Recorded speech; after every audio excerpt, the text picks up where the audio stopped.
c'est le départ des jeunes de l'association La Ruche pour une visite à Mulhouse. On est à la gare de Lyon à cette heure-là, en présence de M. le Président Tomi. Donc l'association se prépare un voyage à ces enfants, les jeunes de La Ruche qui vont aller visiter le musée de la SNCF à Mulhouse. On est à la gare de Lyon, donc bon voyage, Inch'Allah. Et nous, on n'a même pas été filmés. Vous n'étiez pas devant? Non.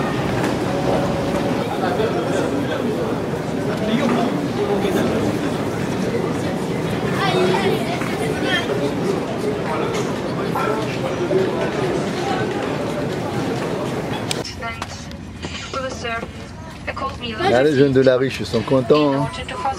Bon voyage. Merci à toi aussi.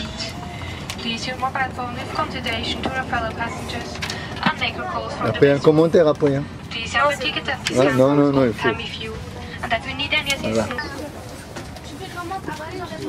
Bon appétit. Hein. Ça va se renverser. Vous avez eu de la chance hein, au dernier moment. Alors bonjour, je suis le contrôleur du TGV 9211 qui emmène l'association La Ruche à Mulhouse visiter le musée du chemin de fer avec l'initiative de la SNCF et de l'association La Ruche. Ça permet aux enfants et aux familles d'intégrer la vie sociale en France et de montrer les différentes choses qu'on peut voir en France. Notamment le TGV, où là nous roulons à grande vitesse, 300 km/h. Et les enfants pourront découvrir le musée du chemin de fer, là où vous verrez, vous allez découvrir des machines à vapeur qu'il y avait au XVIIIe siècle, au début, tout début du chemin de fer. Merci. Je vous en prie. Alors, c'est pas évident hein, de parler comme ça. Merci, merci. En tout cas, félicitations à l'association La Ruche qui permet aux enfants de découvrir ce merveilleux outil de locomotion, hein, que le TGV. Ça, c'est le dernier TGV. C'est plus récent. C'est l'Euroduplex, ce qu'on appelle l'Euroduplex. Voilà, il peut rouler jusqu'à 320 km/h en vitesse commerciale.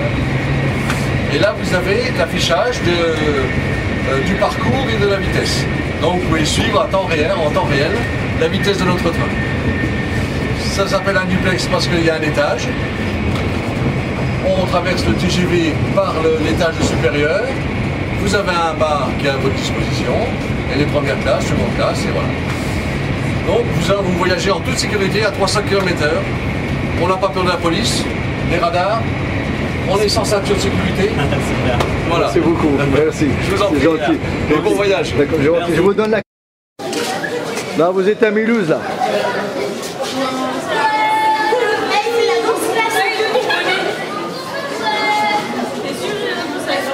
Hein?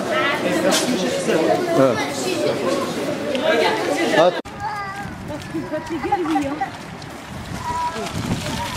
Regarde, Ayman, regarde.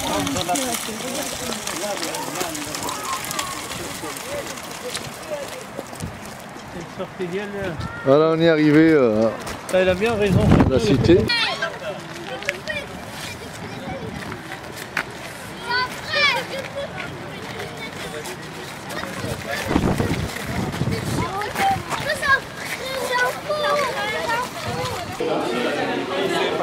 D'accord, donc le vice-président devient président. D'accord. Ok. Et vous êtes combien en tout? 34. Très bien. Alors, La Ruche. C'est pour la société. Train. Et je vous demanderai maintenant un tout petit peu de silence et de me suivre. Merci.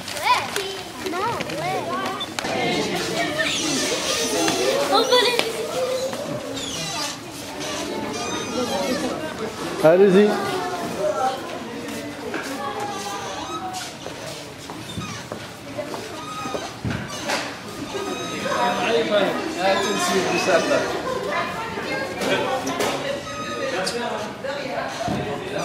Allez-y. Allez-y. Notre visite d'aujourd'hui, elle va consister à découvrir les locomotives à vapeur. Et donc, il y a deux parties dans la visite. La première partie, c'est une partie sur les quais de l'histoire. Je vous explique un petit peu comment tout ça s'est développé. Et la deuxième partie, c'est une partie quartier libre dans la Nouvelle Halle que vous venez traverser. Parce que dans la Nouvelle Halle, il y a des écrans de télé, il y a des endroits pour s'asseoir. Et donc, le guide, il ne sert plus à rien. Et là. Par contre, les quais de l'histoire, il n'y a pas de télé. Et donc là, il faut un guide. Donc, je vais vous raconter un petit peu l'histoire de ce musée qui a commencé en 1954. Le président de l'époque, René Coty, il avait mis de côté des locomotives en parfait état de marche. Alors, ce qu'il faut savoir quand on parle de locomotive, une locomotive, elle marche avec tout ce qui brûle. Donc, le charbon, l'huile de cette locomotive qui a été conçue en 1910. Et le constructeur de l'époque, Gaston Dubousquet, il est mort en 1910. La locomotive était finie en 1911, d'où son surnom, l'orpheline. Tout le monde sait ce que c'est qu'un orphelin? C'est quelqu'un qui n'a pas de parents. Voilà, et donc cette orpheline, il y en avait deux, c'était des jumelles. Elle a réchappé, disons, à la ferraillage parce qu'on l'a découpée pour montrer comment elle fonctionne à l'intérieur. Alors, quand on parle de locomotive, il faut savoir au départ que la locomotive, c'est un triumvirat. C'est un personnage avec des lunettes qui s'appelle le mécanicien. C'est un personnage avec une pelle qui s'appelle le chauffeur et c'est la locomotive. Les trois forment une famille. En fait, les enfants et les femmes des mécaniciens et des chauffeurs se plaignaient qu'ils passaient plus de temps avec la locomotive qu'avec leur famille. Pourquoi? Parce qu'il faut entretenir cet engin, il faut le chauffer, c'est une usine. Et donc, Alfred de Glen est un petit génie de la mécanique et il va aider à construire cette locomotive que je vous demanderai d'admirer parce que vous allez voir après d'autres locomotives et celle-là, elle est vraiment parfaite. Elle est toute fine. Elle est autant au niveau mécanique qu'au niveau esthétique, elle est parfaite. Et elle est tellement parfaite que quand elle va être mise en vente, personne ne va l'acheter. Parce que les gens, ils vont avoir peur. Ils vont se dire, ça a l'air fragile, ça a l'air compliqué, ça ne va pas fonctionner longtemps. Et donc la SACM, maintenant, elle a deux solutions. Soit elle met son projet dans un classeur au fond d'un tiroir et elle attend que les choses changent et qu'elle puisse le ressortir, ou alors elle va se battre. Et bien la SACM, elle va se battre parce qu'elle est tellement convaincue que la qualité de son produit, elle est bonne. Et comment elle va se battre? Eh bien, elle va se battre de la même manière que les vendeurs de voitures. C'est-à-dire qu'elle va prêter sa locomotive à des acheteurs potentiels qui vont l'essayer. Et s'ils la trouvent bien, eh bien, en retour, ils vont très bien signer le bon d'achat. Et cette locomotive... Et c'est pour ça qu'on va développer un engin qui ne va pas utiliser la vapeur, mais qui va utiliser l'électricité. Et vous avez donc la première machine électrique avec un troisième rail à 600 volts continu. Nous sommes en 1900. La dernière locomotive à vapeur française va marcher jusqu'en 1975. Pendant 75 ans, vous aurez à la fois l'électrification et puis la machine à vapeur. Et vous voyez la géométrie tout à fait particulière de cette machine électrique, puisqu'elle a un poste de pilotage au milieu, ce qui permet de rouler dans les deux directions. La machine à vapeur, on doit la retourner pour la faire marcher, alors qu'elle, elle peut marcher vers l'avant et vers l'arrière sans se retourner. Pour vous montrer, nous sommes en Alsace, et en Alsace, les hivers sont très longs et très froids. C'est pas comme à Montajoly. Et donc, pour passer le temps, un couple de Mulhousiens va construire un petit train électrique qui va s'agrandir au fur et à mesure pendant les années. Et ce train électrique, ils vont le prêter à une banque pour l'époque de Noël, pour montrer aux enfants, pour montrer aux clients un train.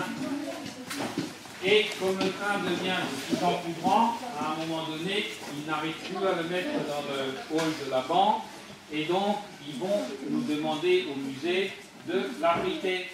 Et nous, sans penser à mal, on va leur dire oui. Alors, qu'est-ce qu'on peut bien penser à mal quand on parle d'un petit train électrique?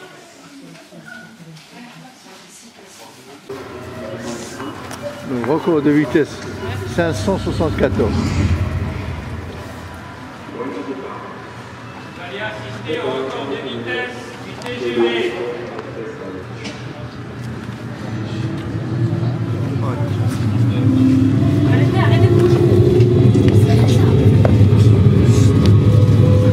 Attention pour le 257, 100 mètres, attention, top, allez, fermeture des J et on prend la traction.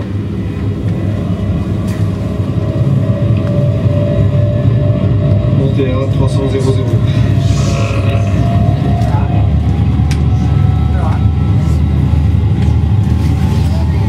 370 ampères, 30,4 kW.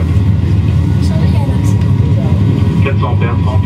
Donc c'est la nouvelle ligne de Paris à Strasbourg. 500 ampères, 30,2.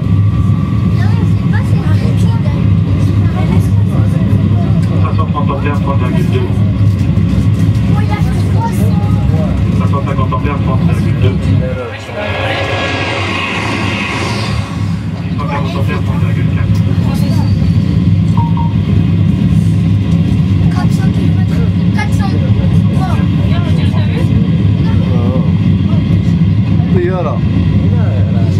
574